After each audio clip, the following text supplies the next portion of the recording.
Yeah, Deal, we just learned here in the last few minutes that suspect is dead. The good news with the officer is okay. I talked with somebody out here at the scene that talked with somebody who talked with the officer earlier and said that officer was talking and alert at the time that he was taken to the hospital. We're at the intersection of Tates Creek Road at Gainesway Drive. Traffic is starting to pick up here on this intersection as the rush hour gets going. Right now, what they're doing is they're mainly diverting traffic from Tates Creek onto Gainesway, or people can do a U-turn here and go back to New Circle Road in that area.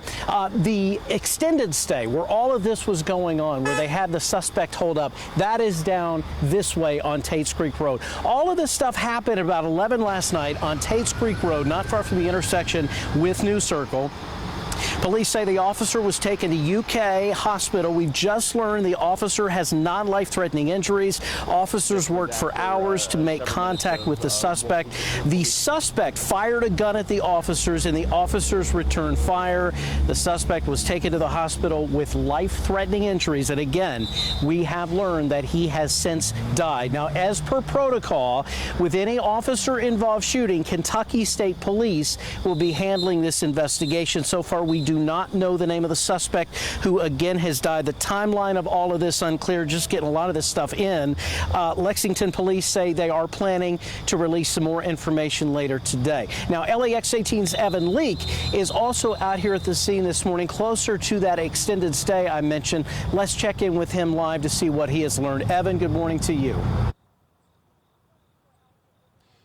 Chris, good morning, and a lot of information that we have learned in just the past few minutes that you just broke down. But through the night, as we've tried to find out more information, we've been checking in with neighbors, people around this community, as well as they react to what was such a large presence here really just an hour ago. People like Virginia Lacefield, who came out last night to see what was going on. She's lived in this area of Tates Creek for 30 years and has never seen a police presence like she saw last night. She remembers hearing loud sirens, a lot of loud sirens that kicked out around 11:30 midnight last night. And she says that hearing sirens in this area late at night is not abnormal, but to hear as many as she did last night struck her as unusual. After checking local news sites and social media, she decided to come out and see what was going on. It was a natural sense of curiosity, but also a desire to help that brought her out to see what was once a very active shooting scene.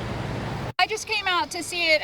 My windows face the street, so I could see all of the flashing lights, and I just came out of curiosity. You know, there's a lot of accidents and things on this road, so if I do see lights or if I hear something, I usually come outside and see if somebody needs to be called or somebody needs help. As you can see, so much of this area has since cleared up. A few squads still on scene.